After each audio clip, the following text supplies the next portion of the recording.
리지아, 에드거 앨런 포, 1838년. 리지아를 언제, 어떻게, 혹은 정확히 어디서 처음 만났는지 아무리 기억을 더듬어 봐도 생각이 나지 않는다. 그녀를 만난 후로 세월이 꽤 흐르기도 했고 또 힘든 일을 너무 많이 겪은 탓에 기억이 희미해지기도 했다. 혹은 지금 이 시점에서 그런 세부 사항을 기억할 수 없는 이유가 실은 내 연인이었던 그녀의 성격 때문인지도 모른다.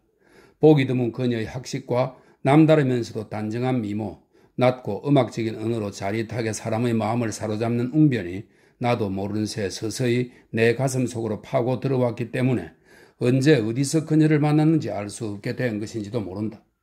내가 처음 그리고 가장 자주 그녀를 만난 곳이 라인 강가에 자리 잡은 몰락해가는 고색 창년한 대도시에서였던 것 같기는 하다. 그녀의 가족에 대해서는 설명이 있습니다. 그녀가 자기 가족에 대해 말하는 것을 내가 듣기는 들었던 게 틀림없던 것 같다. 설명이 되어 있습니다. 그녀의 가족에 대해서는 그녀가 유수 깊은 가문 출신이라는 사실에는 의심할 여지가 없다. 리지아.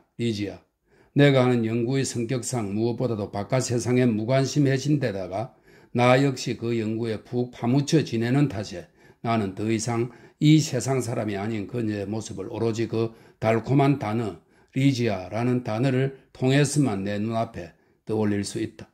그리고 내가 이 글을 쓰는 지금에서야 나는 내가 친구이자 약혼자였으며 연구의 동반자 그리고 마침내 가슴 속의 아내가 되었던 그녀의 성조차 전혀 모르고 있다는 사실이 떠올랐다. 그건 내 리지아가 장난삼아 내게 맡긴 과제였을까?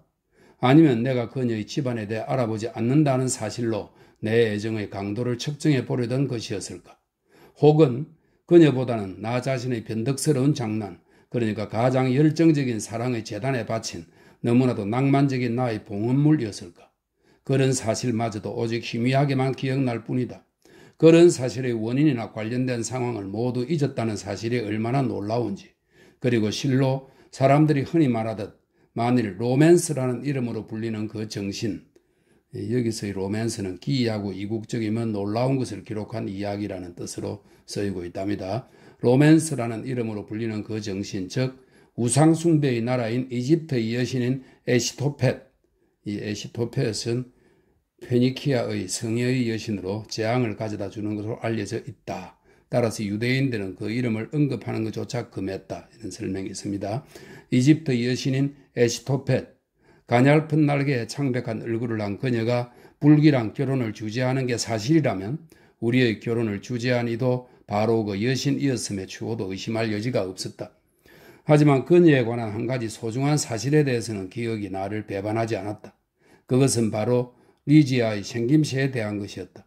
그녀는 키가 컸고 다소 호리호리했는데 죽음을 앞두고는 무척 수척해졌다. 그녀의 그동에 깃든 위험이나 침착한 여유, 그녀가 내딛던 발걸음에 불과해한 경쾌함을 묘사하려고 시도해봤자 소용없는 노릇이다. 주변을 오갈 때 그녀는 마치 그림자 같았다. 그녀가 내 어깨에 그 대리석 같은 손을 올려놓으면서 음악처럼 달콤하고도 낮은 목소리로 속삭일 때야 나는 그녀가 내 서재에 들어왔다는 것을 깨닫곤 했다. 그녀 얼굴의 아름다움은 타의 추종을 불허했다. 그것은 아편 복용 후의 꿈에서나 볼 수 있는 광휘, 단잠에 빠진 델로스의 딸, 이것은 그리스 신화 속 델로스 섬의 왕인 아니우스의 세 딸을 가리킨다는 설명이 있습니다.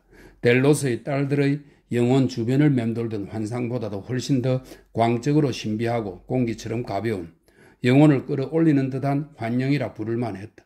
하지만 그녀의 이목구비는 고전시대 이교도들의 예술작품의 예를 따라 우리가 숭상하도록 잘못 배운 정형화된 틀과는 맞지 않는 것이었다. 베이컨, 즉 베룰람경, 이 베룰람경은 프랜시스 베이컨에게 부여된 자기를 말합니다. 베이컨, 즉 베룰람경은 미의 모든 형태와 유형에 대해 참으로 옳은 말을 남겼다. 아무리 절묘한 아름다움이라 하더라도 비례가 약간 기이하지 않은 것은 없다. 이것은 베이컨의 수필집에 실린 아름다움에 관하여라는 글에서 인용한 문장이라고 합니다. 다시 한번 읽겠습니다.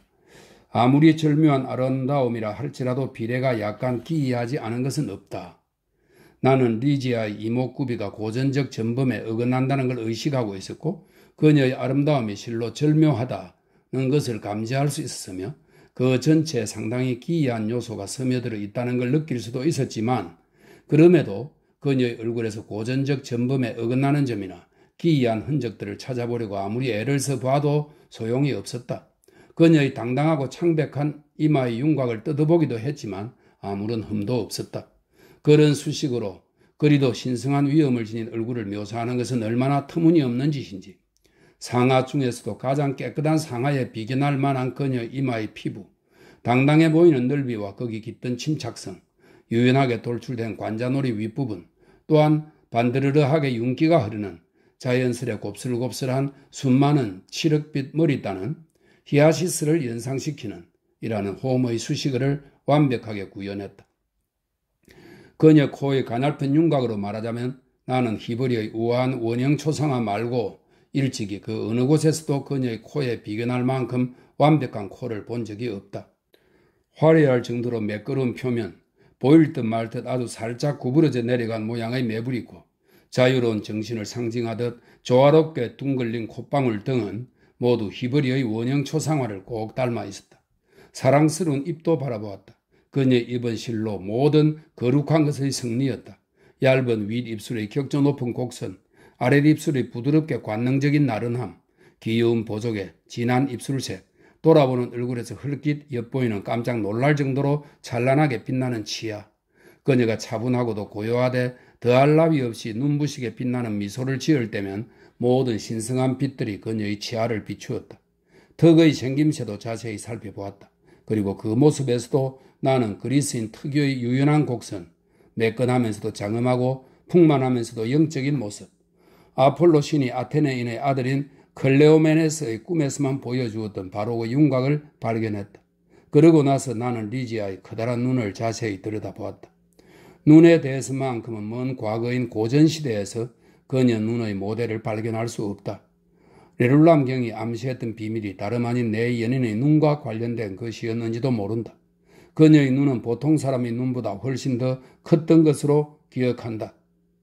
그녀의 눈은 누르자하드 계곡에 사는, 이 누르자하드 계곡은 프랜시스 셰리돈의 누르자하드의 역사라는 소설 제목에서 따온 이름인데요. 누르자하드 공작의 여자 노예들은 절묘하게 아름답고 눈이 큰 것으로 묘사되어 있다고 합니다. 누르자하드 계곡에 사는 부족처럼 영양을 닮은 가장 동그란 눈보다도 더 동그랬다. 그러나 리지아의 모습에서 느껴지는 이런 특수성이 눈에 띄는 일은 아주 드물었다. 약간이라도 눈에 띄는 일은 아주 가끔 그녀가 극도로 흥분한 순간뿐이었다. 그리고 그런 순간 그녀의 미모는 지상을 넘어선 장소 혹은 지상과는 동떨어진 장소에 사는 인물의 미모, 즉 터키의 전설적인 후어리의 미모와도 같았다. 이 후어리는 무슬람 전설 속 천국에서 남성의 시중을 드는 소녀들인데요. 눈이 크고 검으며 아름답고 관능적이지만 육체가 없다고 알려져 있다. 이런 설명이 있네요. 후어리의 미모와도 같았다. 내가 열에 닳던 환상에 잠겨 있었기 때문에 그렇게 보였던 것인지도 모른다. 그녀 눈동자의 색깔은 검은색 중에서도 가장 찬란한 검은색이었으며 그 눈 위로 긴 속눈썹이 곡선을 그리며 위를 향해 높이 올려져 있었다. 윤곽이 약간 고르지 않은 눈썹도 마찬가지로 검은색이었다. 하지만 내가 그녀의 눈에서 기이함을 발견한 이유는 그 생김새나 색깔 혹은 광채하고는 무관하며 그런 것들보다는 그녀 눈의 표정과 관련된 것이라고 봐야 옳다. 아, 무의미한 언어여. 우리가 영적인 사실들에 대해 너무도 무지한 존재라는 사실을 감추기 위해 우리는 다양하긴 해도 실제로는 단순한 소리일 뿐인 언어 뒤에 숨는다. 리지아의 눈에 깃든 표정, 내가 그것에 대해 심사숙고하느라 얼마나 오랜 시간을 소모했던가. 그 의미를 캐묻기 위해 한여름밤을 얼마나 자주 지새웠던가. 내 사랑하던 연인의 눈동자 안 깊숙이 놓여있던 그것, 데모크리토스의 10년보다도 더 깊은 그것. 이 데모크리토스는 진리에 관해 우리는 아무것도 모른다. 진리는 10년 속에 있기 때문이다 라는 말을 남긴 그리스의 철학자입니다. 데모크리토스의 10년보다 더 깊은 그것은 과연 무엇이었을까? 난 그 정체를 알아내고야 말겠다는 불타는 열정에 사로잡혀 있었다. 그 눈, 그토록 빛나던 그 크고도 신비한 눈동자, 그 눈동자들은 내게 레다의 쌍둥이 별이 되었고, 이 레다의 쌍둥이 별은 그리스 신화에서 스파르타의 왕비인 레다가 난 카스토르와 플룩스라는 쌍둥이 형제를 기리는 별이라는 설명이 있습니다. 레다의 쌍둥이 별이 되었고 난 그 의미를 읽기 위해 점성술사 중에서도 가장 독실한 점성술사가 되었다. 우리는 종종 오랫동안 잊었던 것을 떠올릴 때 기억이 날 듯 말 듯 하다가 결국 기억해내지 못하는 경험을 한다. 이런 현상은 학계에서는 한 번도 주목한 적이 없지만 내가 보기엔 정신과학이 해결하지 못한 수많은 변칙 현상에 대한 수수께끼 중에서도 가장 흥미진진한 수수께끼이다. 리지아의 눈을 유심히 관찰할 때 내가 얼마나 자주 그 눈에 깃든 표정의 의미에 대해 곧 완전히 이해할 것 같다는 느낌을 받으면서도 설명이 있습니다. 아직은 완전히 이해하지 못했지만 곧 그런 이해에 도달할 것 같다는 느낌 말이다. 설명입니다. 느낌을 받으면서도 동시에 그런 이해가 결국은 완벽하게 내 소나기를 빠져나가 버렸다는 느낌을 받았는지, 그리고 기묘하게도 나는 우리 우주에 존재하는 가장 평범한 사물들 속에서 그녀의 눈에 깃든 표정에 비견할 만한 것을 발견하곤 했다. 리지아의 아름다움이 내 마음속으로 들어와 그곳이 성소라도 되는 양 머무르던 시기 이후 나는 그녀의 크고 빛나는 눈동자가 언제나 내 마음속에 일으켰던 바로 그 감정과 똑같은 감정을 물질세계의 많은 존재에서도 느꼈다. 하지만 그렇다고 해서 그 느낌을 정의하거나 분석하는 것이 더 쉬워지지는 않았다. 그리고 그것을 지속적으로 느끼는 것이 더 쉬워지지도 않았다. 반복해서 말하지만 나는 포도넝쿨이 훌쩍 자란 것을 볼 때 나방이나 나비, 번데기나 흐르는 물줄기를 고요히 관찰할 때 더러 동일한 감정을 느꼈다. 또한 같은 감정을 태양과 사라지는 유성에서도 느낄 수 있었다. 남달리 더 늙은 노인의 눈빛에서도 느껴졌다. 하늘의 별을 하나 둘, 그 중에서도 특히 검문고 자리의 큰 별 가까이에서 볼 수 있던 변화무쌍한 6광도의 두 겹의 별을, 이 두 겹의 별은 검문고 자리를 구성하는 밝은 별로 베가라는 이름으로 알려진 이 별은 실제로는 하나의 별이 아니고 여러 개의 별이 겹쳐진 것이다. 이런 설명이 있습니다. 6광도의 두 겹의 별을 망원경으로 자세히 관찰하다가 문득 똑같은 느낌이 든 적도 있다. 현악기에서 울려 나오는 특정한 소리를 들을 때나 어떤 책의 구절을 읽을 때도 자주 같은 감정으로 충만했다. 수없이 많은 다른 예 중에서도 나는 조지프 글렌비일의 저서 중 한 부분, 내게 어김없이 똑같은 감정을 불러일으키던 한 부분을 잘 기억하고 있다. 관로 속에 설명이 있습니다. 아마도 그 구절이 좀 낯설었기 때문이리라. 하지만 누가 자신 있게 말할 수 있으랴. 되어 있습니다. 그리고 죽음을 거부하는 의지가 그곳에 있다. 의지와 그것이 지닌 활력의 신비를 아는가? 신이란 집중된 의도로 모든 존재에 스며드는 거대한 의지에 지나지 않는다. 인간의 연약한 의지라는 단점만 지니지 않았더라면 천사에게도 죽음에게도 완전히 굴복하지 않을 것이다. 세월이 흐르면서 내 성찰도 깊어졌고 따라서 나는 영국인 윤리학자가 쓴 위의 구절과 리지아의 성격의 어떤 부분이 실제로 어느 정도 관련이 있다는 사실을 깨달았다. 그녀의 생각이나 행동 혹은 말이 지녔던 강렬성이 그 거대한 의지의 결과거나 적어도 그것의 지표였을 가능성이 크다고 생각한다. 비록 그녀와 내가 알고 지낸 오랜 세월 동안 그 거대한 의지의 존재를 증명하는 더 직접적인 증거를 목격하지는 못했지만 리지아, 겉보기엔 침착하고 항상 차분해 보였던 그녀야말로 내가 알고 지낸 모든 여성 중에서 가혹한 열정이라는 격렬한 독수리 떼의 가장 끔찍한 희생물이었다.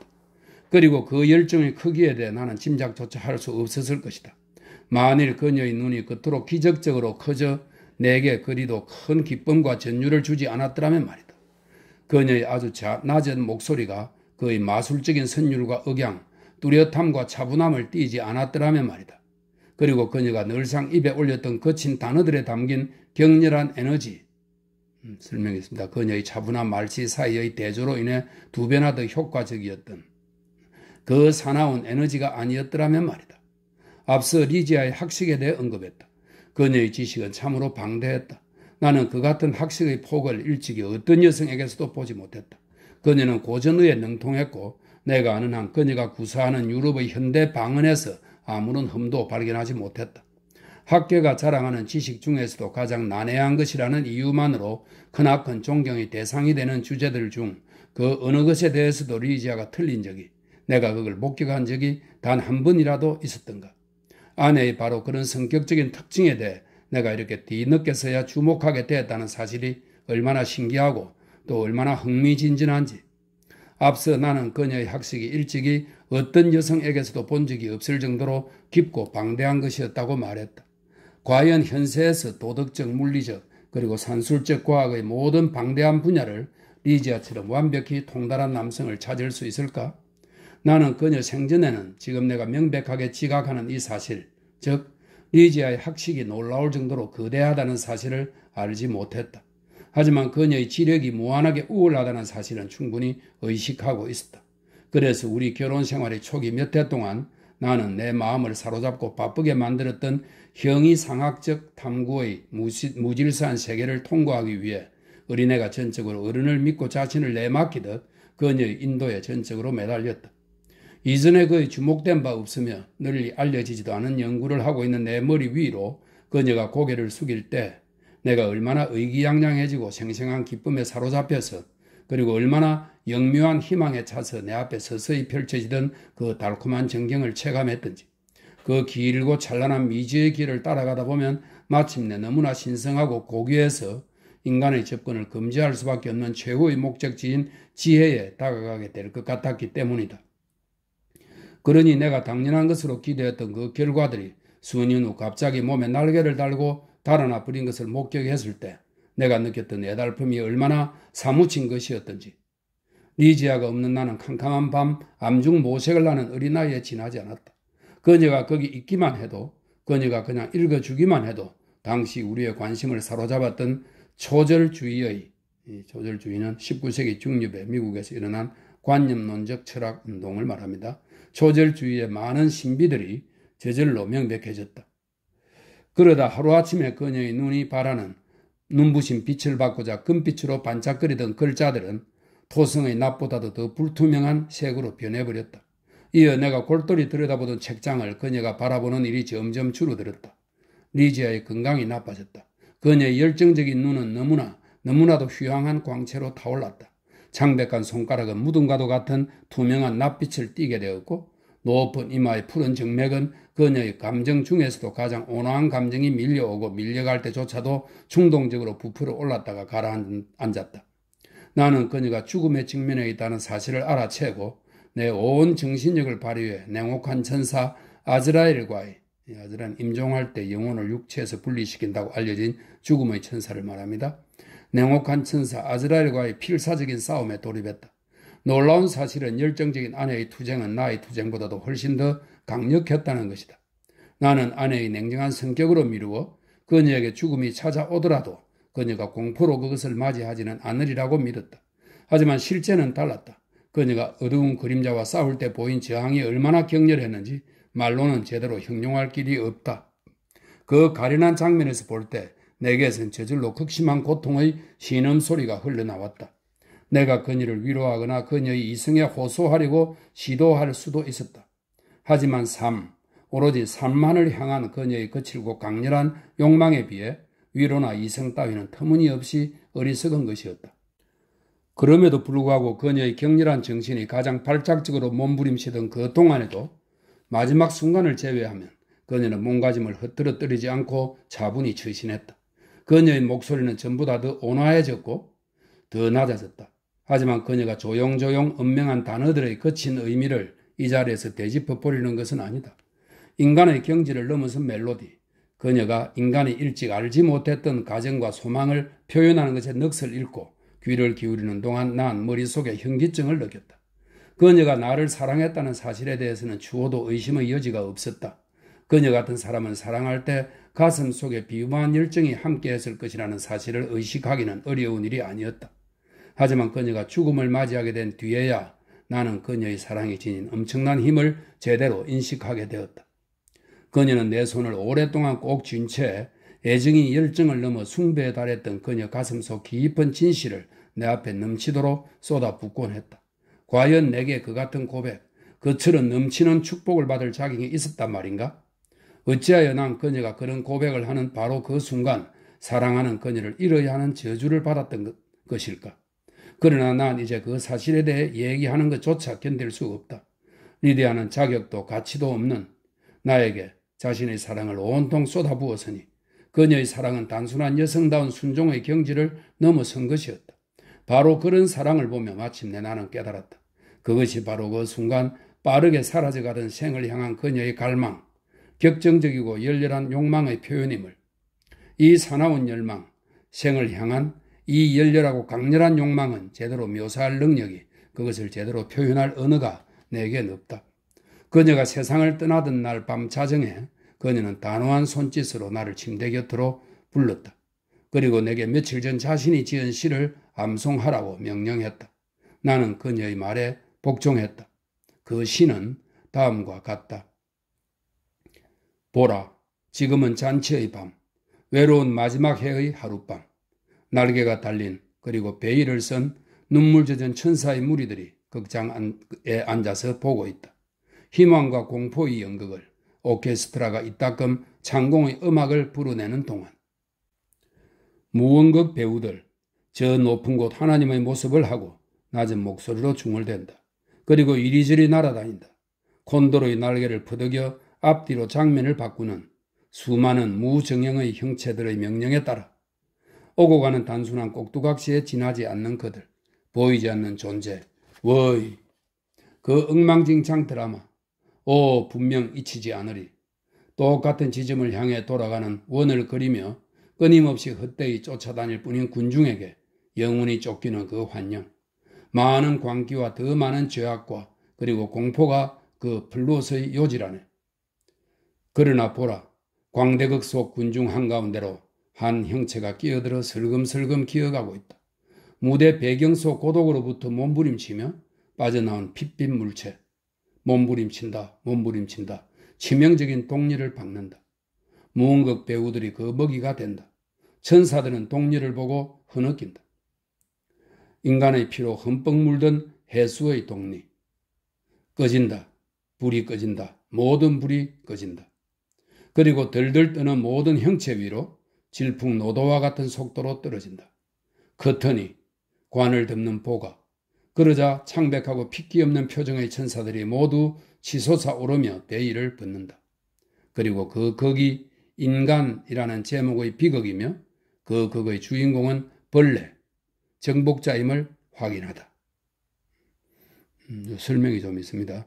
이 시는 에드거 앨런 포가 1843년 1월 이 그레이엄스 매거진에 처음 발표한 정복자 벌레라는 작품이라고 합니다. 1845년 2월에 뉴욕 뉴월드의 리지아의 일부로 게재되었다. 이렇게 설명이 되어 있습니다. 오 하나님, 내가 낭송을 마치자 리지아가 이렇게 숨죽이는 듯한 비명을 지르며 벌떡 일어나서 팔을 발작적으로 높이 치켜들었다. 오 하나님, 오 거룩하신 아버지시여, 그것들이 어김없이 그래야 한다 말입니까? 그 정복자가 정복되는 일이 단 한 번도 일어나서는 안 된다 말입니까? 저희는 당신의 일부이지 않습니까?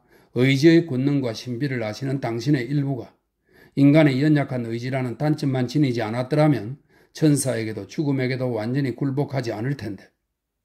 이윽고 감정적으로 극도로 흥분해서 기운을 소진한 듯 그녀는 하얀 팔을 축 늘어뜨린 채 엄숙히 죽음의 침대로 되돌아갔다.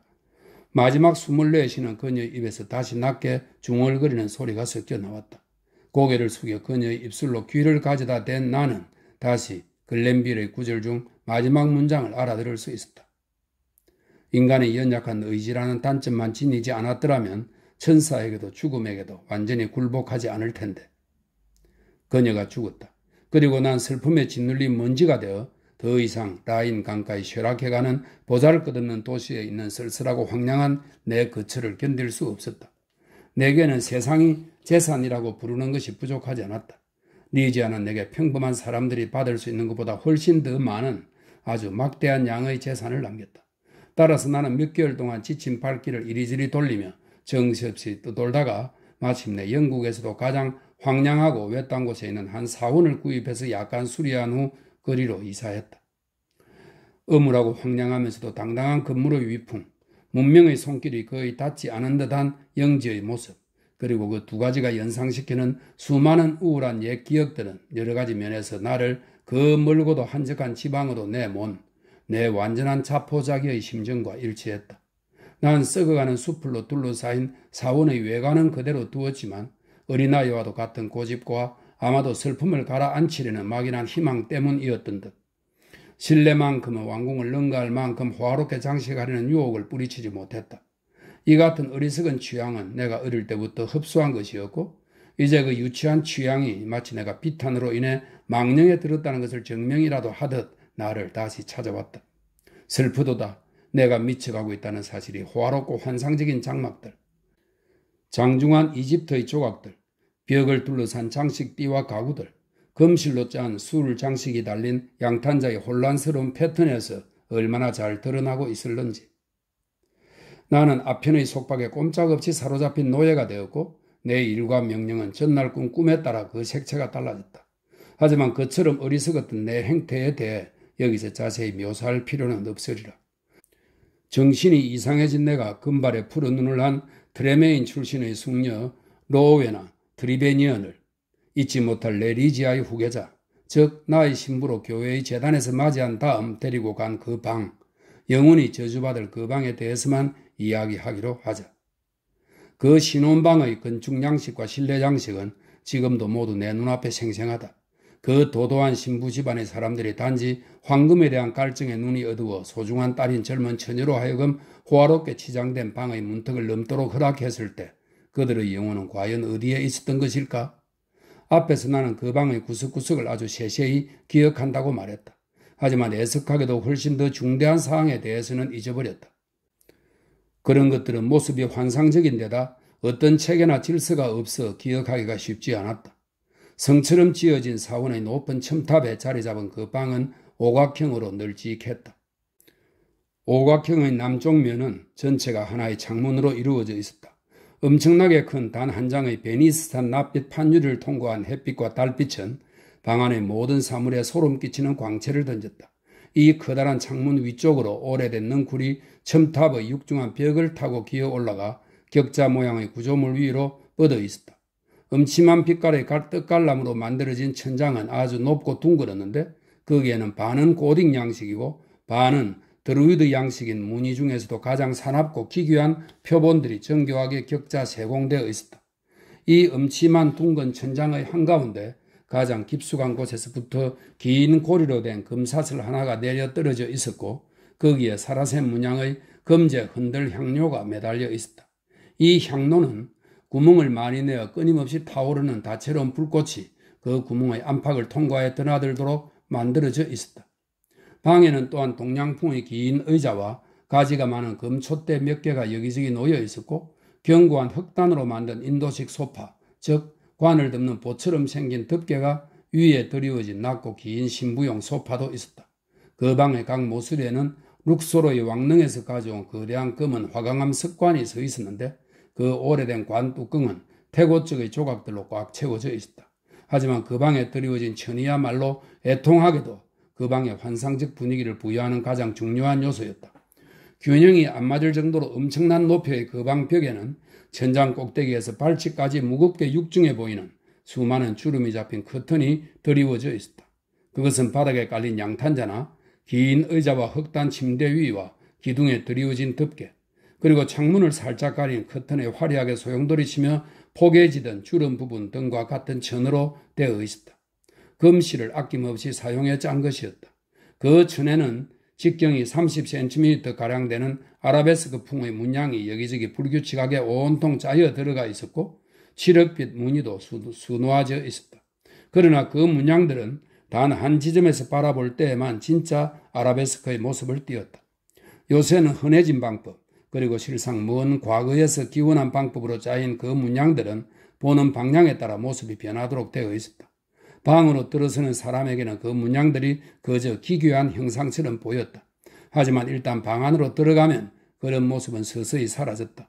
그리고 방문객이 방 안으로 한 발 두 발 들어서면 노르만족 미신에 나오는 형체들이나 혹은 수도성의 떳떳지 못한 선잠에나 나올 법한 무시무시한 형체들이 연이어 나타나 방문객을 둘러쌌다.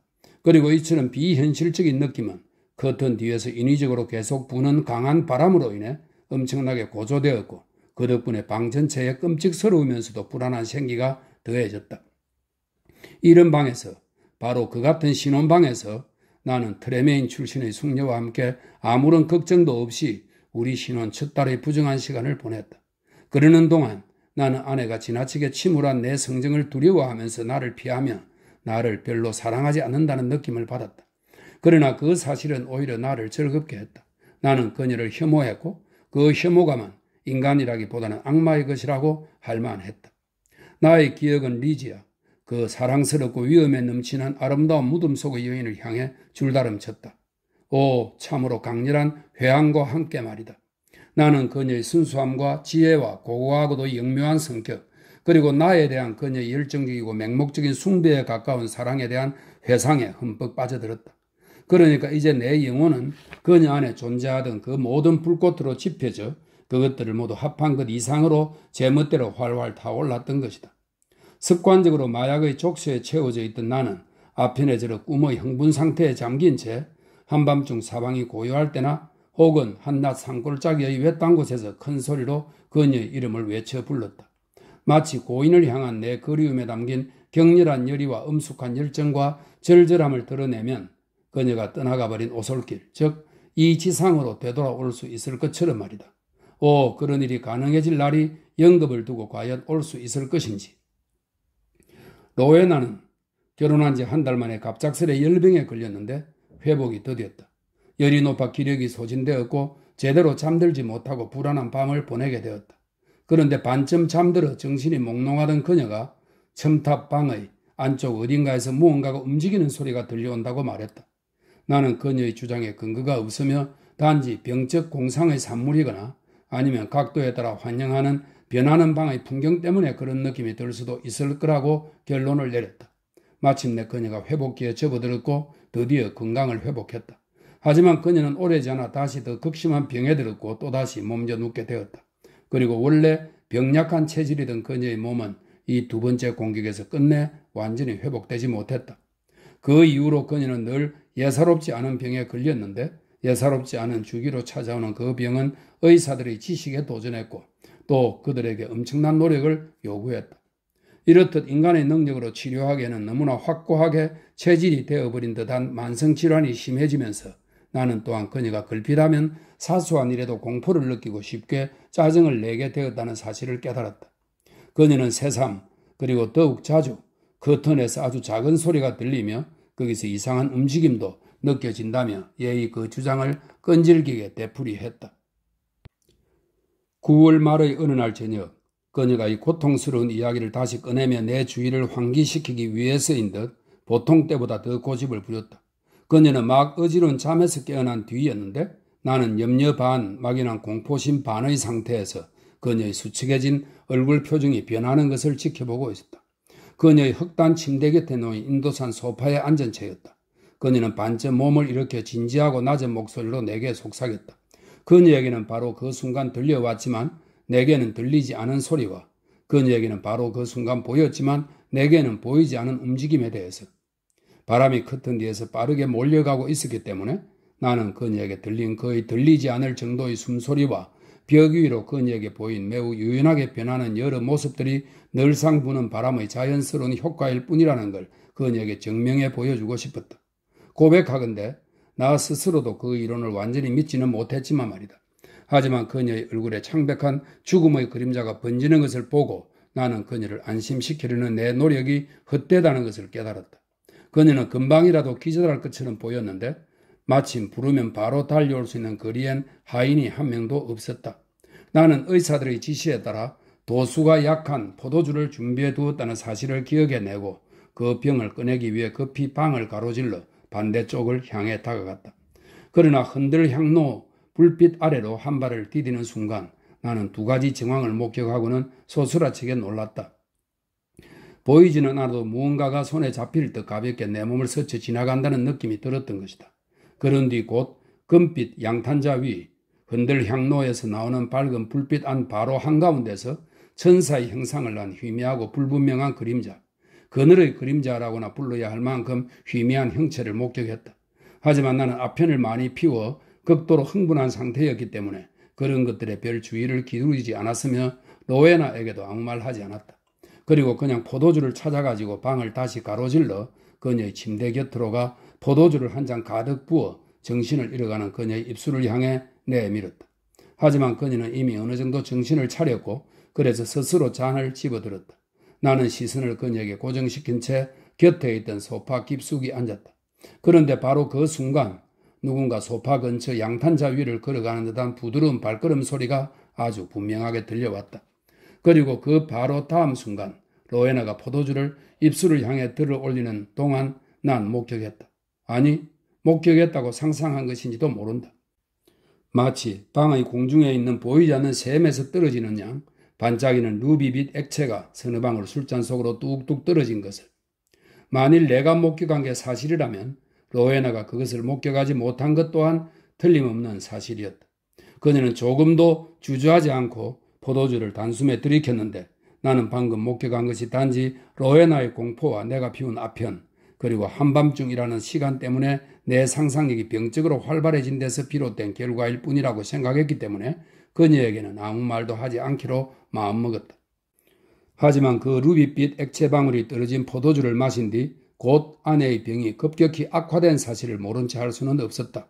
병은 계속 악화되어 그런 일이 있고 난 뒤 사흘째 되는 날 밤에 이르러서는 하녀들이 그녀의 장례 준비를 하기 시작했고 나흘째 되는 날 밤 결국 나는 그녀를 신부로 맞이했던 그 기괴한 방에서 수의를 입은 그녀의 시체 곁에 홀로 앉아있게 되었다. 그러던 차에 아편의 영양 때문인지 황당한 환영들이 그림자처럼 내 눈앞을 스쳐 지나갔다. 나는 또한 방 귀퉁이에 있던 석관과 커튼에 수놓인 시시각각 변하는 형상들, 그리고 머리 위 흔들 향로에서 꿈틀거리며 타는 형형색색의 불을 불안한 눈으로 바라보았다. 그러다가 며칠 전 저녁에 있었던 일의 생각이 미치면서 나는 그날 밤 희미한 그림자의 흔적을 목격했던 바로 그 흔들 향로 불빛 아랫부분으로 눈길을 돌리게 되었다. 하지만 그 흔적은 더 이상 눈에 띄지 않았다. 나는 안도의 한숨을 내쉬며 침대 위에 놓인 창백하고 뻣뻣한 형체로 눈을 돌렸다. 그러자 리지아에 관한 수천의 기억들이 몰려왔고 그에 이어 그렇게 수의를 입은 리지아를 바라보았을 때 느꼈던 이루 형용할 수 없는 비탄의 심정이 소용돌이치는 파도처럼 격렬하게 내 가슴 속으로 고스란히 밀려 들어왔다. 밤이 깊어갔고 더할 나위 없이 사랑했던 단 한 여인에 대한 비통한 심정으로 가득 찬 나는 여전히 로에나의 시체를 골똘히 바라보았다. 자정 혹은 그 전후에 갑자기 낮고 부드러우면서도 아주 분명한 흐느낌 소리가 들려와 나를 선잠에서 깨웠다. 그 흐느낌에는 그 소리가 흑단 침대, 즉 그 죽음의 침대에서 들려오는 것 같았다. 나는 미신적인 공포감에 떨면서 한동안 귀를 기울였는데 더 이상 아무 소리도 들려오지 않았다. 작은 움직임이라도 있는지 보려고 눈을 부릅뜨고 시체를 바라보았으나 시체는 조금도 움직이지 않았다. 하지만 내가 착각한 것이라고는 믿을 수 없었다. 비록 아주 희미한 소리를 망정 그 소리가 들려온 것은 틀림없었고 내 안에서 영혼이 일깨워진 것도 분명했다. 나는 단호하고 끈질긴 태도로 주의 깊게 그 시체를 바라보았다. 몇 분 후에야 그 수수께끼에 빛을 비추는 듯한 정황이 발생했다. 마침내 약하디 약한, 너무도 미약한 그의 눈에 띄지 않을 정도의 혈색이 그녀의 뺨과 눈꺼풀 위 푹 꺼진 모세혈관 주변을 장밋빛으로 물들이고 있다는 사실이 분명히 보였다. 나는 인간의 언어로는 제대로 묘사할 방도가 없는 도저히 형용할 길 없는 공포심과 경이감에 사로잡혔다. 마치 그 자리에서 심장이 멈추고 안전자리에서 팔다리가 굳어버린 듯 했다. 하지만 마침내 의무감과 함께 침착을 되찾았다. 우리가 너무 황급하게 장례 준비를 했다는 것, 로에나가 아직 살아있다는 것을 더 이상 의심할 수 없었던 것이다. 따라서 즉시 그 같은 상황에 따른 조치를 취해야 했다. 하지만 첨탑은 사원 내 하인 거주 구역과는 동떨어진 곳에 있었고 부르면 바로 올 수 있는 거리에는 하인이 한 명도 없었다. 얼마 동안 방을 비우지 않고서는 도움을 청할 방도가 없었는데 내가 방을 떠난다는 것은 물론 있을 수 없는 일이었다. 따라서 나는 그녀의 곁을 떠나지 않은 채 망설이고 있는 그녀의 영혼을 불러오려고 홀로 갖은 노력을 다했다. 하지만 그녀가 다시 원래 상태로 되돌아가고 있다는 것이 금세 분명해졌다. 눈꺼풀과 뺨에서 혈색이 사라지면서 얼굴이 대리석보다도 더 창백하게 변했다. 입술이 쪼그라들면서 소름 끼치는 죽음의 표정을 띈 채 삐죽 튀어나왔다. 혐오감을 자아내는 끈끈함과 냉기가 시체의 표면을 따라 재빠르게 번져나갔다. 그리고 즉시 시체 특유의 경직 증상이 나타났다. 나는 놀라 황급히 몸을 일으켰던 의자로 다시 무너지듯 주저앉았고 살아있는 듯 생생한 리지아의 환영에 또다시 열렬히 빠져들어갔다. 그렇게 1시간가량 흐른 뒤 다시 한번 이게 과연 가능한 일이었을까? 침대 쪽에서 희미한 소리가 들려왔다. 극도의 공포심에 사로잡혀 귀를 기울인 나에게 다시 한번 좀 전과 똑같은 소리가 들려온 것이다. 그것은 한숨 소리였다. 시체 쪽으로 황급히 다가간 나는 그녀의 입술이 약하게 떨리는 것을 보았다. 틀림없었다. 1분쯤 후 입술의 뻣뻣함이 풀리면서 밝은 진주 같은 고른 치아가 드러났다. 이제 내 가슴 속에선 그때까지 지배적이었던 경외감과 새로 떠오르던 감정인 경탄이 갈등하기 시작했다. 시야가 침침해지고 이성은 방황하기 시작했다. 죽을 힘을 쓰며 덤벼들고서야 나는 마침내 다시 한번 의무감이 요구하는 임무에 착수할 용기를 냈다. 이제 그녀의 이마와 뺨과 목도 조금씩 빛나기 시작했다. 온기가 그녀의 몸 전체에 스며드는 것이 눈에 띄었다. 심장도 약하게 뛰었다. 아내가 살아났다. 나는 더욱 열정적으로 그녀를 소생시키는 일에 덤벼들었다.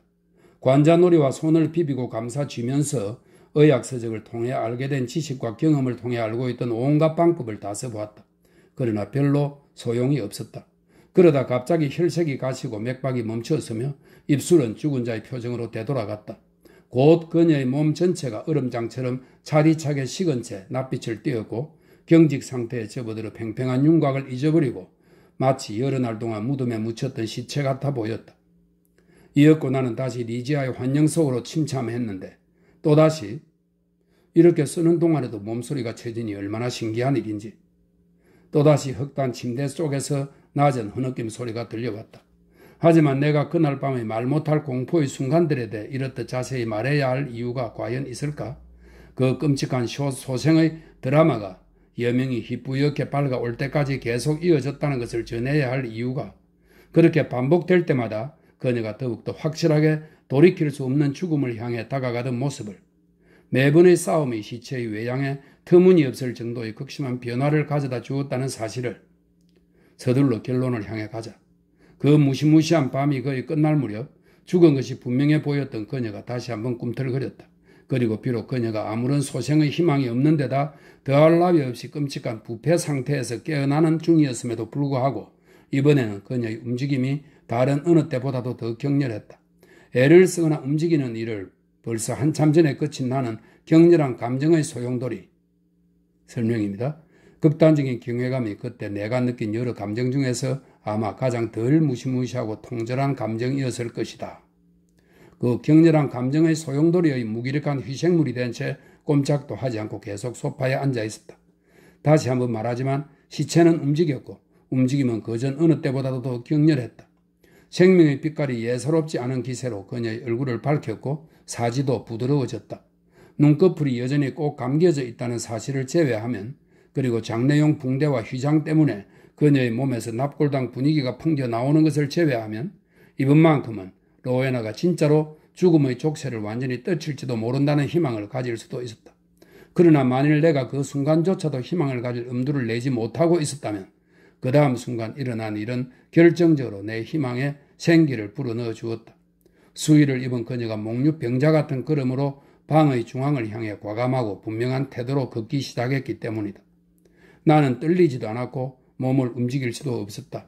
그 형체의 태도와 자태와 거동과 관련된 말로 형용하기 힘든 일련의 이미지들이 내 머릿속을 서둘러 지나가면서 나를 마비시켜 마치 차디찬 바위처럼 만들었기 때문이다. 나는 꼼짝도 하지 못한 채 그 환영을 뚫어지게 바라보기만 했다. 내 생각은 미친 듯 혼란해졌고 정신은 가라앉힐 수 없을 만큼 산란해졌다. 내 앞을 가로막고 있는 존재가 과연 살아있는 로에나일 수 있을까? 그녀가 과연 진짜 로에나일 수 있을까? 푸른 눈동자와 금발의 숙녀, 드레메인 출신의 로에나 드리베니언일 수 있을까? 왜? 내가 그 사실에 의문을 품을 근거가 도대체 무엇이라 말인가? 붕대가 입 주변에 꽉 동여 매져 있긴 했다. 하지만 그렇다면 그 입이 로에나가 숨을 쉬는 살아있는 입일 수도 있지 않을까? 그리고 뺨, 한창 때의 장밋빛이 감도는 그 뺨, 그렇다. 그것은 살아있는 로에나의 아름다운 뺨일 수도 있다. 그리고 건강할 때처럼 보조개가 있는 턱, 그것 또한 그녀의 것이 아니겠는가? 하지만 그렇다면 그녀가 병에 걸린 뒤 키가 더 커졌단 말일까? 말로는 형용할 수 없는 어떤 광기가 내게 그런 생각을 불어넣은 것일까? 한 걸음 더, 그리고 난 그녀의 발을 향해 손을 내밀었다. 내 손이 닿자 그녀가 몸을 움츠렸고 그녀의 머리를 감싼 그 소름 끼치는 수위가 방바닥으로 떨어졌다. 그러자 술렁거리던 방의 공기 속으로 치렁치렁 헝클어진 긴 머리단이 드리워졌는데 그건 한밤중의 까마귀 날개보다도 더 까만 색이었다. 그리고 그 순간 내 앞에 서 있던 인물이 천천히 눈을 떴다. 적어도 이것만큼은 나는 큰 소리로 비명을 질렀다. 내가 잘못 본 것일 수도 결코 없어. 이건 광기 어린 동그랗고 검은 눈, 잃어버린 내 사랑 리지아의 눈이란 말이야.